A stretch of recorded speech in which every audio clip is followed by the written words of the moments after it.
Desculpa, meu dublê enganou um pouco, mas depois descobriram que eu não tinha chegado. Ano que vem a minha proposta é fazer um bibliolab sobre o transporte público de São Paulo. Fica a dica para quem quiser fazer. Quero fazer junto. Por favor.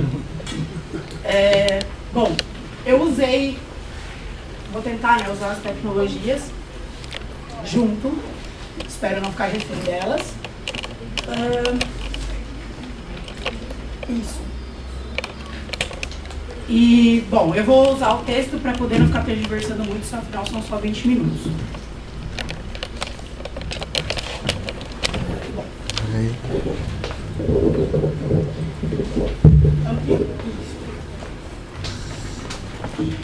Inicio minha discussão a respeito da Lei 12.244, de maio de 2010, trechos do texto da diretora-geral da Unesco sobre o Dia Internacional da Alfabetização, comemorado no dia 8 de setembro. A alfabetização é pré-requisito para a paz, visto que acarreta vários benefícios na esfera humana, cultural, social, política e econômica. Segundo estatísticas recentes, dados de 2009, 793 milhões de adultos carecem de alfabetização básica, a maioria mulheres e crianças. Essa situação inaceitável impede todos os esforços para reduzir a pobreza e estimular o desenvolvimento humano.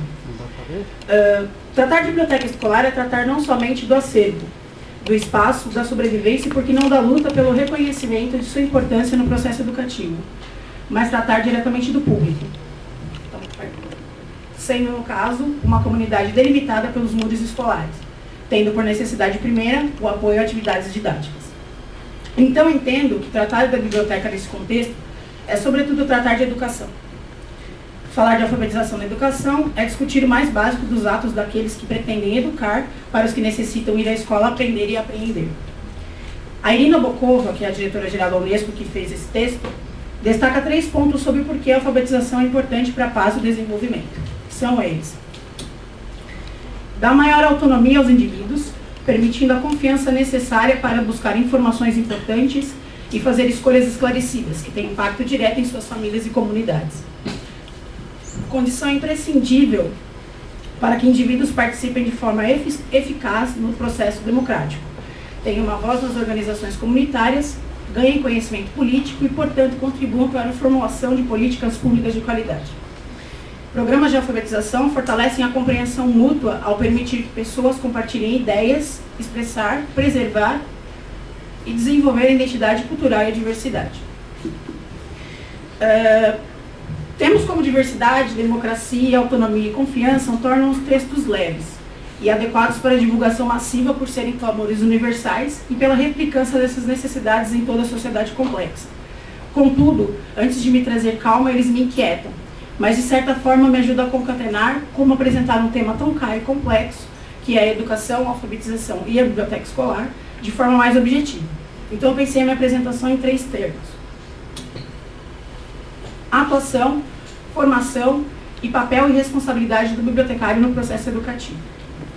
Pela brevidade que essa palestra pede, serei panorâmica em alguns pontos, mas pretendendo aqui ao menos introduzir teóricos, teorias e práticas de áreas de conhecimento como a pedagogia, que eu represento aqui através da Emília Ferreira, Paulo Freire, Edgar Morin, Thelma Weiss, a história e sociologia com José Murilo de Carvalho, a biblioteconomia com a Marta Valentim, dentre outros, porque são áreas complementares, irmãs, mas que parecem tratar-se como Esaú e Jacó.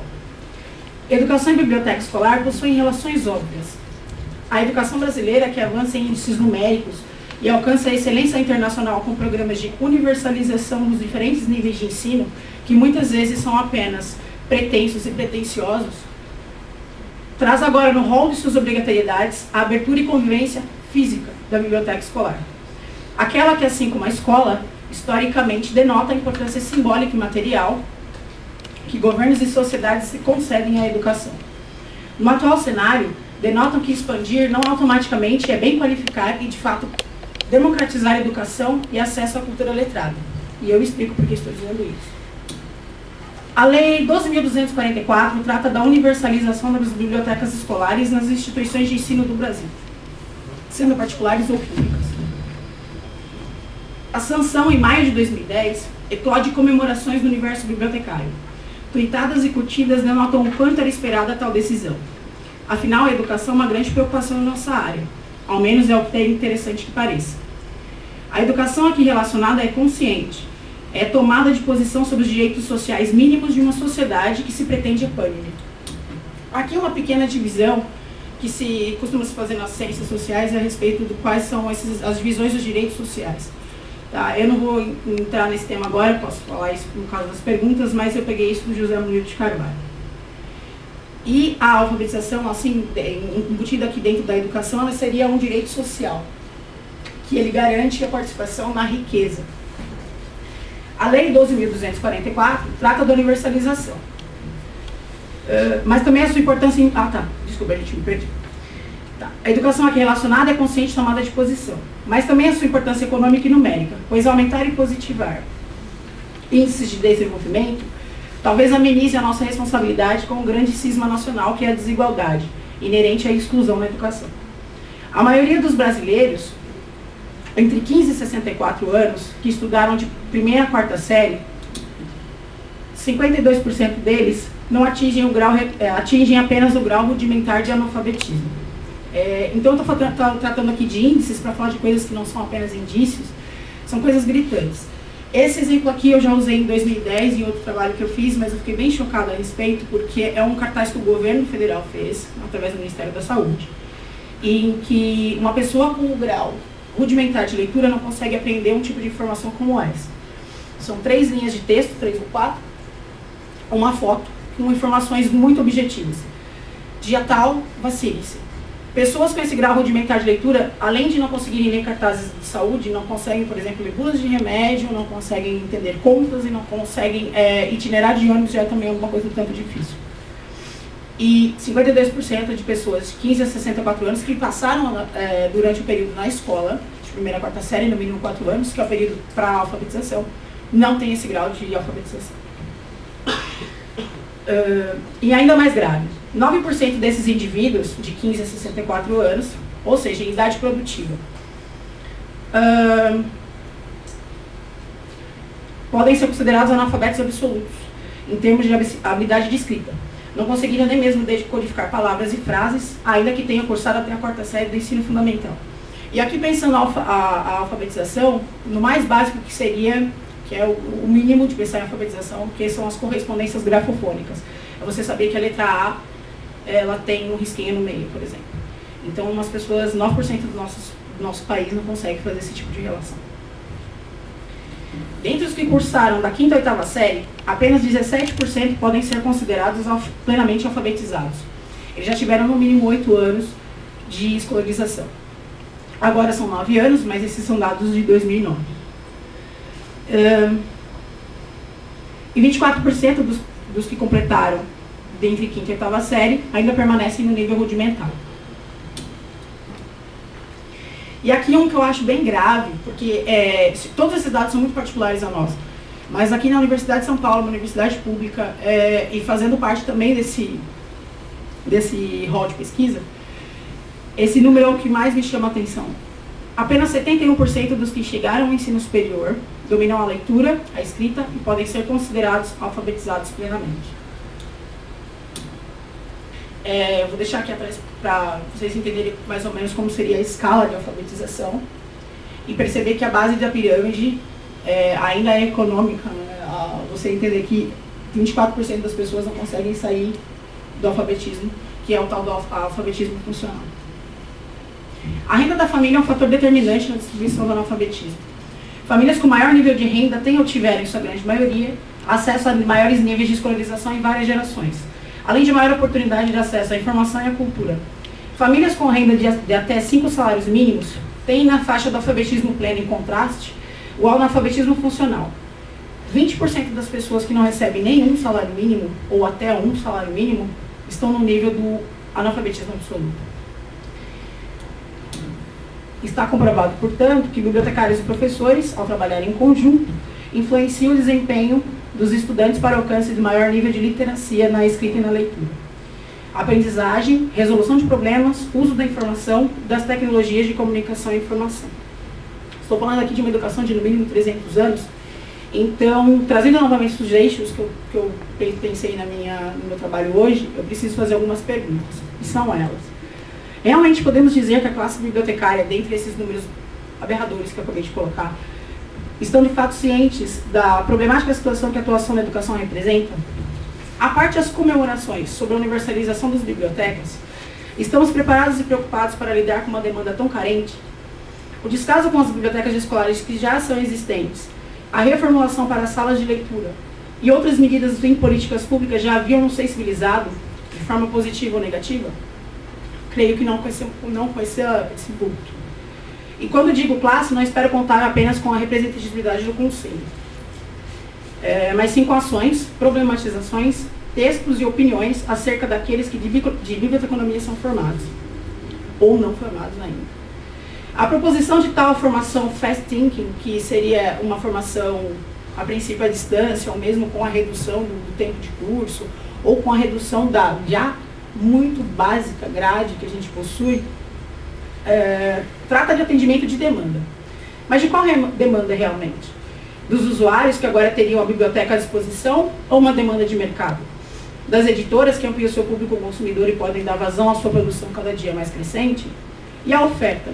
Seria a oferta do mercado de trabalho em escala nacional em números exponenciais. Essa é a minha posição. Jogando com os termos oferta e demanda, parafraseando a lúcida colocação de Castrillon, a demanda que nós, bibliotecários, eticamente devemos focar é a de público, pois é equivocado imaginar que apenas a oferta de bibliotecas irá auxiliar na melhoria da educação. Melhora em números percentuais, mas a desigualdade mostra que para desvelá-la é interessante também ser sensível a números absolutos. 1% de analfabetismo que é reduzido ainda conta com outros percentuais, 30% que ainda é analfabeto. Então, 1% deve indignar tanto quanto 100%. Ainda que os números tragam índices positivados, a desigualdade persiste. Mercadologicamente pensando, e a guisa de resumo para essa apresentação, não foco aqui nas diferenças regionais de distribuição, o acesso a livros de forma gratuita ou não, mas verificando que nas últimas 2 décadas, o acesso a textos em diferenciados suportes e também o número de bibliotecas é realmente expandido. E requalificado até, melhorado. Trazem os índices que ainda assim o letramento é crônica ferida, que manter-se-á exposta em nossa sociedade, pois acesso e qualidade deles são fatores de exclusão social, condição desumana da qual nacionalmente despontamos. Nossa formação técnica generalista não parece alcançar a complexidade do desafio que iremos enfrentar. A escola nunca é melhor do que a sociedade em que ela está. E eu parafraseio isso dizendo que a biblioteca, não como acervo, mas como um serviço a serviço da cidadania, também não é. Atualmente, escola e biblioteca fracassam e houve um reverberar da sociedade por gerações, com déficit educacional, lesando indivíduos no seu direito histórico, cultural e, portanto, social, que é a leitura. Tomar um dia que também auxilie no direito político. A leitura aqui entendida como um histórico instrumento de poder e exclusão, que, portanto, não é boa nem ruim em si mesma, mas um direito. Não é um luxo nem uma obrigação. Que as elites, que nós podemos, aqui um grifo meu, somente ser associado a prazer e recreação. Tampouco uma obrigação imposta pela escola. É um direito de todos, que além disso permite um exercício pleno da democracia. Frase de Emília Ferreira, pedagoga. Pede-se pouco do profissional e muito da sociedade. Devemos, como bibliotecários, fazer uma reflexão constante e reconhecer que há um problema. E aqui não incito ou sugiro suplantar o papel do professor, nem tampouco virar um mero reproducista de conceitos que não são próprios da nossa área, mas é refletir sobre esses conceitos. E então trazer à realidade aquilo que possa de fato transformar a sua prática. Devemos atentar que o problema existe e que seremos componentes do ambiente escolar, dialogar com educadores, favorecer a oportunidade de, no processo educativo, formar-se leitores e escritores. Frases de efeito e sínteses motivacionais nublam o real enfrentamento das questões. Educação e possibilidade versus entraves no acesso democrático à leitura. E a escrita. Sendo aqui a leitura e a escrita dividida, mas elas não podem caminhar sozinhas. Mas entendendo que a escrita seria a etapa mais elevada do indivíduo que já leu no nível pleno. Ele leu, criticou e produz. Ele não só mais reproduz. Tá. O sujeito não vai transformar a sua ação, o sujeito bibliotecário. Ele vai contextualizá-la. E não mais nos perdemos em mares normativos, que deixam bibliotecas brilhando com toda a nossa qualidade de processamento técnico para não serem acessadas por ninguém. E também outros mares de frases feitas e lugares comuns no trato da boa educação. A cavalo dado se olha os dentes. Interessa-nos mesmo olhar? A pena pesada da lei que coloca limite temporal para sua execução são 10 anos. A partir do ano de 2010 seria 2020 o prazo. E o limite técnico, o profissional habilitado a trabalhar nesse ambiente é o bibliotecário, pode de fato esperançar, tendo como premissa que medidas públicas dessa monta trazem virtuosas mudanças. E com sorte melhorias a uma classe profissional. Contudo, esse substancial aumento do número de bibliotecas remete certamente a práticas políticas não pouco usuais no nosso país e também na América Latina. Então eu trago uma frase do Canclini que é muito interessante, que fala o seguinte, que é o meu entendimento a partir dessa universalização, que é uma mudança normativa, ao meu ponto de vista. O favor é tão antimoderno quanto a escravidão, porém mais simpático e suscetível de unir-se ao liberalismo, seu ingrediente de arbítrio, pelo jogo fluido de sistema e autoestima, ao qual submete ao interesse material. O favor pratica a dependência da pessoa, a exceção à regra e a cultura interessada. Se meu texto versa totalmente sobre a alfabetização como forma de incluir o indivíduo nas discussões públicas e políticas, carece esclarecer que meu entendimento negativo sobre a demora e, paradoxalmente, precoce sanção dessa lei não acontece por tratar de universalização das unidades de informação, mas pela acriticidade com que a informação parece ser tratada nos meios de interesse. Trago, então, questões mais pontuais, para poder resumir a palestra, sobre as quais eu identifico os problemas. É uma tendência de formação voltada a tecnologias, por uma demanda de mercado, sem ênfase em educação e a biblioteca escolar. E disso eu estou tratando de cursos tanto particulares quanto privados. Profissionais com déficit de leitura, profissionais esses professores, bibliotecários. Leitura sendo ensinada em caráter de oficina e de curso rápido. Políticas públicas rápidas, enfáticas e performativas na democracia como espetáculo. Então a gente forma mediadores de leitura, mediadores esses que também tiveram seus déficits de leitura, e continuamos reproduzindo esses tipos de sistema político. Por favor, que foi aquele que eu citei via Canclini. Quais os maiores impactos da geração de tantos postos de trabalho? Cabide de empregos, maior rodízio de profissionais, profissionais em busca de colocação e não de uma crítica à atuação? Como serão constituídos a priori esses acervos? Compras massivas de livros para o país todo? Um plano nacional de bibliotecas que já manda o acervo pronto para todas as bibliotecas em todo o país, desconsiderando a diversidade de todo o país e de acervo também, né? Como intervir coletivamente para uma maior intervenção bibliotecária nesse processo de escolha de livros? E que interesse, por fim, tardio e ao mesmo tempo impulsivo por parte de quem pouco se importa historicamente com a biblioteca escolar, sentindo-se necessário comandá-la com submissão. É uma frase do texto de São Bernardo que eu gosto muito, que me lembra muitos chefes bibliotecários que eu já tive o desprazer de trabalhar, ou mesmo muitos professores que eu já tive o desprazer de ter aula. Combater com prática e discurso a prática tácita da classe bibliotecária e tratar entre os pares sobre as quais expectativas e obrigações como profissionais de forma honesta e crítica. Não deve ser analisado como questão de dom e missão profética daqueles que se enveredam pela biblioteca escolar, mas sim aqueles que se identificam com o ambiente e as suas problemáticas e que buscam por formação adequada externa ao tecnicismo e normalismo próprio do exercício descompromissado e restritivo que é muito possível ter na área de biblioteconomia. Meu último parágrafo, então, é um profissional ético que de fato inquire, compromete e propõe. Encerrando minha fala, trato dos deveres que acredito que o profissional bibliotecário tem de atentar em sua prática. E aqui em específico, da biblioteca escolar, mas como um profissional da informação, um profissional ético que trabalha com um cunho humanista, segundo o nosso juramento, que tenha também como premissa o dever. Primeiro nascem os deveres. Só a partir dos deveres cabe chamar direito a capacidade de exigência, X, que eu falei muito certo, exigência do dever ali. Ao admitir os próprios deveres, adota-se o ponto de vista de quem reconhece o outro, e não de quem tolera, pois é arrogante, prepotente e não democrático.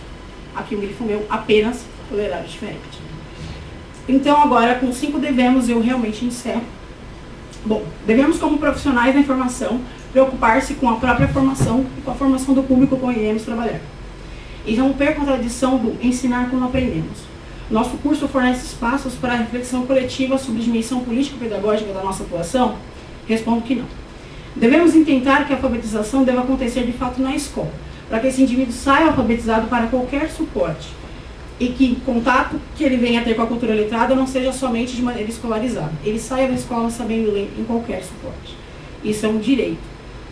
Devemos lutar por e comemorar, sim, o acesso a novas tecnologias, mas imputar a elas o qualitativo e qualificativo de democráticas é acrítico e personalista. E nem tampouco esperamos delas efeitos mágicos. Porque devemos não esquecer a problemática dos usuários. Enquanto há quem corra atrás de hipertextos e correios eletrônicos, há alguns que não chegaram sequer aos jornais, aos livros e às bibliotecas. Devemos, como profissionais, então, atuar de fato e sem pieguismos com nossas ferramentas em conjunto com educadores, pois nosso silêncio e apatia perante a distinção social que vivem alfabetizados e não alfabetizados é cínica. Não é se calar somente como profissional, é ser cúmplice como indivíduo. Não devemos nunca personalizar os sucessos e despersonalizar as responsabilidades. Devemos fazer com que nossa atuação supere o estritamente técnico profissional e se reconheça que esse trabalho permite a outros transcender e melhorar a sua condição humana. Obrigada.